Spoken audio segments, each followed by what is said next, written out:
Well, I certainly agree that we need to get this happening on Friday, and I know how hard David Littleproud, the Agriculture Minister, has worked with his state counterparts. I know that they have done a cut and paste type version, if you will, of the National Freight Code, what we've set up in transport, and there's been a relative ease of access for truckies across the borders for a long, long time now, Tom, and this has been important because they need that availability, accessibility across the borders. This is so important for farmers who may have land, therefore crops needing to be harvested either side of a border. They may have stock that needs to be fed. I mean, some of the situations where farmers have been told that they need to self-isolate, they need to ferry sheep hundreds of kilometres. I mean, these are just ridiculous. It needs to be sorted, and it will be, I'm confident, on Friday at National Cabinet.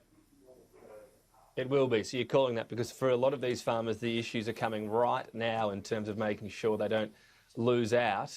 You're saying that they won't be let down? Oh, well, it simply has to be sorted. It simply must be sorted because, and I know that the Prime Minister and I have talked about this morning. David Littleproud was in that meeting. We agree collectively, and the states simply have to put the common sense so where's in the place. main resistance coming from? Well, look, let's let National Cabinet sort it out. Let's adopt the protocols that we've done through the National Freight Task, the transport protocols that we put in place back in July. I think it was the 24th, at that National Cabinet meeting, have served the transport industry well. And the Transport Ministers and I have spoken on a weekly basis, if not even more often, to ensure that we had that ease of freight across borders. We have to do the same for agriculture. We have to make sure that as we come into the harvest season, our farmers are bracing themselves for the best harvest that some of them have ever had. This is going to be a once-in-a-generation harvest for our farmers, and given the fact that they've had so much drought, given the fact that they've had bushfires, they've had to contend with floods in some cases, they need this harvest to fill their coffers, to repay the debt that they owe to the banks, and to ensure that Australia continues to get ahead. Agriculture, resources and infrastructure are leading the way in that regard. Breaking news you see on your screen there, 41 new COVID-19 deaths in the past 24 hours, so a very high figure, unfortunately. 73 cases is the good news on that. Michael McCormack, just asking you to reflect on that. I mean, 73 cases is the good news to it. It might be the case that we can look in Victoria in 3-4 weeks about easing borders, but do you have any confidence that states still want to go suppression strategy versus eradication?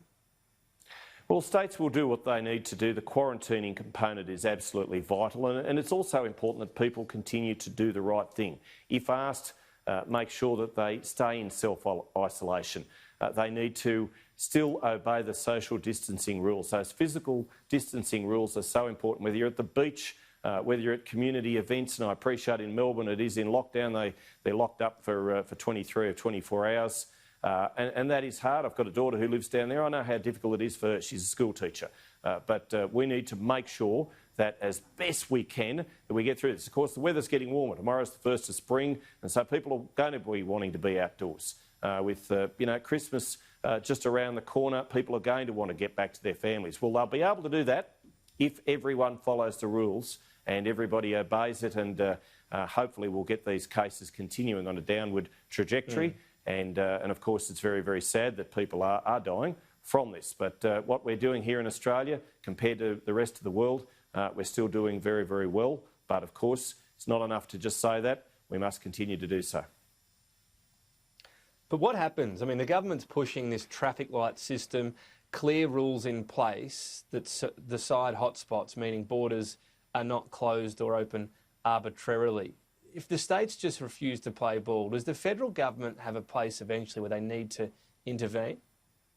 Well, our federation is set up so that states do have jurisdictional responsibility for various things, and I appreciate that states will endeavour at all times to do the right thing by their people, but we have to, of course, make sure that we're compassionate. We have to be practical. We have to make sure that for those people who are living in country areas where they haven't had a COVID case for many, many months, that we be sensible about this. This is important. And look, we'll get through it. But if states are not sensible, just on the power, I mean, most legal experts, much more qualified than myself, will say that if push comes to shove and there's a test here, the Commonwealth would likely win if they want to challenge this, for example, in the courts. Should that be an option on the table for the federal government? Let's hope, Tom, we don't get there. The National Cabinet process has worked well thus far, and this Friday's meeting is going to be, as you've said at the outset of this interview, very important, both for agriculture and everything else, every other component.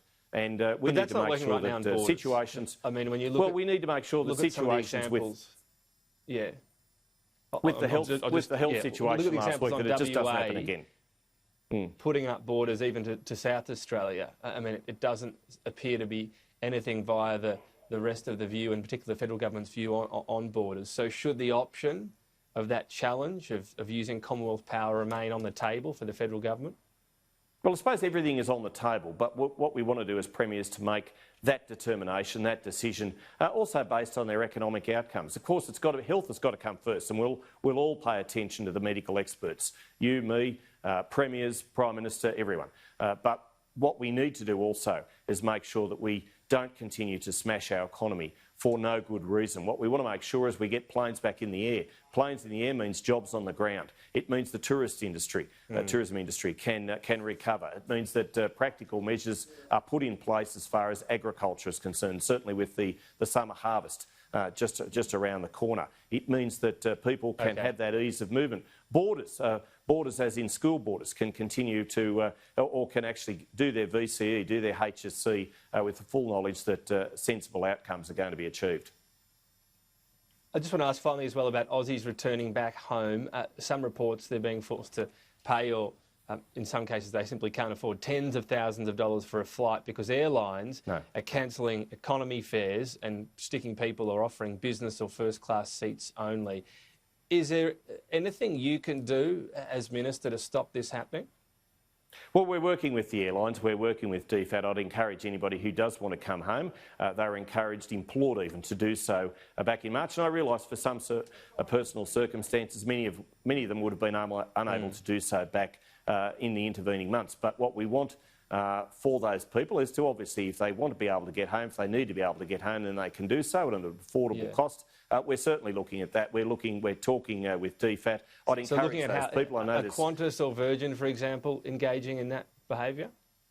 Well, of course, airlines want to get as many planes in the sky as possible. So, of course, those discussions are taking place. But for those people, of course, it also depends on quarantine arrangements that have been put up by the states. It is difficult at the moment because they're not obviously flying international flights and not going into Melbourne. So that creates its own share of difficulties, and there are caps in every other capital city. So that, again, makes the situation difficult for those people who want to be repatriated, who want to return home. And I realise there are many personal and tragic and heartfelt situations. We're working with those. I'd encourage those overseas people who haven't yet registered with DFAT or their embassy to do so if they do want to return to Australia.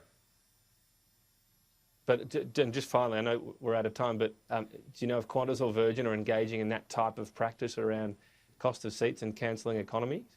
Well, we're making sure those discussions are taking place. I talk with Qantas and Virgin every day, Tom, and so we'll continue to work with them to make sure that we can get as many Australians home as possible.